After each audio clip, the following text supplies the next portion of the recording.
With the proliferation of renewable energy, wind and solar, which is intermittent, there's a lot of focus now on battery storage, or at least storage on electricity grids to accommodate the intermittency. And so I'm going to talk to Ahmed Selim, who is in the Faculty of Law at the University of Calgary, about a recent ABLAWG post where he talked about the regulatory framework in Alberta that's required to encourage storage on the provincial electricity system. So welcome to the interview, Ahmed. Thank you, Mark. I'm happy to be here. Look, why don't we start with a brief overview of your post, please? Yeah, absolutely. The post started out as a paper I wrote for a renewable energy or alternative energy class for Professor Churning. And it developed from there into the blog post. It was one of the most interesting courses I took in law school. Touched on different aspects of renewable energy. And what the blog simply talks about is energy storage in Alberta and Texas. How is it defined? Who gets to own energy storage facilities? There are parts in the paper I wrote that are not included in the blog just for length purposes, and that talked about hybrid participation, where you can have energy storage at the same facility as a wind or solar farm, for example, as well as a little bit about financing energy storage and how that differs from financing a regular renewable energy project. Now, there's been a lot of talk in Alberta about how potentially down the road, storage could significantly disrupt the Alberta wholesale market. Can you tell us a little bit about that, please?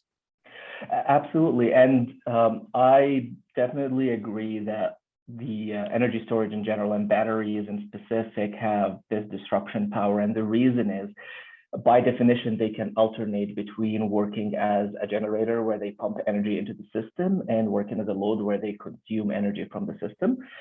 This helps not only in price arbitrage, where you simply buy low and sell high, but also with reliability services.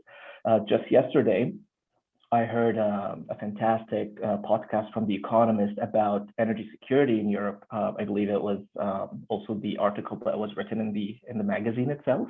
And they were talking about a future where you can potentially have grid systems that have a buffer of batteries attached to them, just like banks are required to carry extra funds more than what they lend.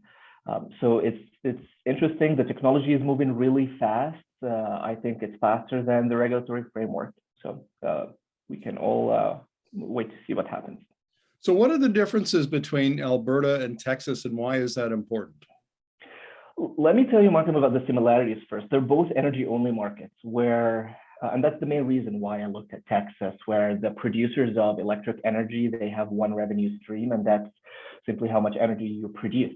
Other markets, they have also a second revenue stream based on their capacity. So how much of their capacity you make available, whether you actually use it or not. So the Alberta and Texas markets are both energy only. Texas is, of course, much bigger.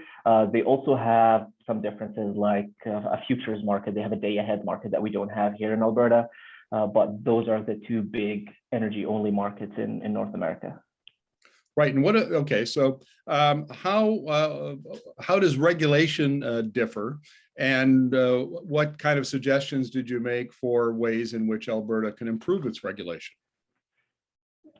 That's the whole point of the paper. And what I looked at is, at least in this blog post, is the definition. Both Alberta and Texas, they have what they call a technologically agnostic definition, which basically means that they define energy storage as any kind of technology that can consume energy, hold it, and then release it later, whether that's batteries or other forms of energy storage. How Texas differs is that their definition, they go one step further, that they create three mutually exclusive buckets. You can either be generation, or you can be load, or you can be energy storage, whereas in Alberta, so far the Utilities Commission has approved energy storage facilities as either generation or not. So we lack that clarity and the reason we need clarity about that is typically distribution and transmission utilities are not allowed to own generation facilities. So if you don't define energy storage as a class of its own, if you sometimes approve it as a generation facility, sometimes not. This doesn't really create any clarity about whether distribution and transmission utilities can actually own energy storage. And they're very interested in that because of its reliability services. Now, I interview experts from all around the world, Ahmed, about various aspects of the energy transition, and policy and regulation comes up again and again, because if policy is not well designed and it doesn't support these kinds of, transition to new forms of energy, it essentially either stalls or inhibits the transition, creates extra costs, creates uncertainty. And it's really important, it's been stressed during these interviews, that they get it right. So what is Alberta doing to change those regulations so it is more friendly to the installation of more storage capacity on the system? Alberta is doing a couple of things. AESO's, the independent system operator, in their 20-year outlook, they've included energy storage for the first time, and that's a good sign. Alberta also commits to the technologically agnostic definition, and that's great. One more thing Alberta is doing, and I think is doing better than Texas, is that they're also standing at the same distance from on the hybrid participation question, and that's whether, let's say, for example, you have a wind farm and you have batteries attached to the wind farm to mitigate that intermittent nature of wind generation. Do you treat those as two separate players in the wholesale market where they place two separate bids, or do you use them as a single player and you have to place one bid for both? Alberta has taken a laissez-faire approach to the market where they're basically given the producers the ability to choose. Do you want to do this or that? Depends on what's profit maximizing for the specific generator. Texas is taking a little bit different approach, and I think Alberta's laissez-faire approach will be more attractive to attracting investments. Texas, they have a long-term and a short-term outlook, and those differ because they're trying to align that decision with other projects they have going on. So those are two things that Alberta is doing great. What I would also love to see is more clarity around how to approve energy storage, recognizing that it is a class of its own instead of approving it as generation. Who can own it? We need more clarity about that. Can, for example, a transmission or a distribution utility own it? I'll give you an example. Energy storage can be very useful as substitutes for new transmissions, like we see that in Fortis, Alberta, in Waterton, for example, where the batteries they can perform the same reliability service as building a backup transmission line at a fraction of the cost. But the question remains, can a transmission utility or distribution utility, for that matter, own energy storage or not? We need more clarity about that. Now, AESO did a review, I think it was earlier this year, maybe late last year, review of its system. It took a couple of years to do it. And one of the questions that was addressed was the role of distributed energy resources. So that can be wind and solar, but it could also be batteries. And AESO made the point that Alberta, because of the nature of the Canadian system and the way Alberta's system has evolved, isn't being as distributed energy resources aren't as much of a threat, I guess, to the existing utilities and so on as they are in other jurisdictions in the US, where there's a big, a lot of pressure on the regulators and utilities to address the issue of how the electricity systems are being disrupted. And so this issue of storage is coming up, but AESO said, we think we've got a few years until that pressure is acute enough that we have to act. Would you agree with that, or do you think that AESO should and should be moving more quickly to address this issue of regulation around batteries?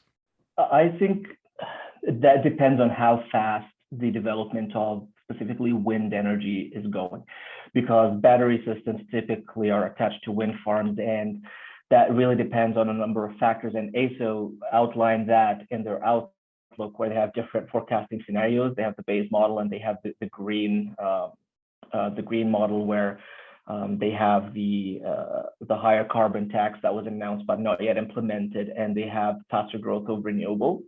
that will definitely affect how fast energy storage can move. And the difference is drastic between those two forecasting scenarios. It is more than 10 times the size of capacity for energy storage in the greener scenario.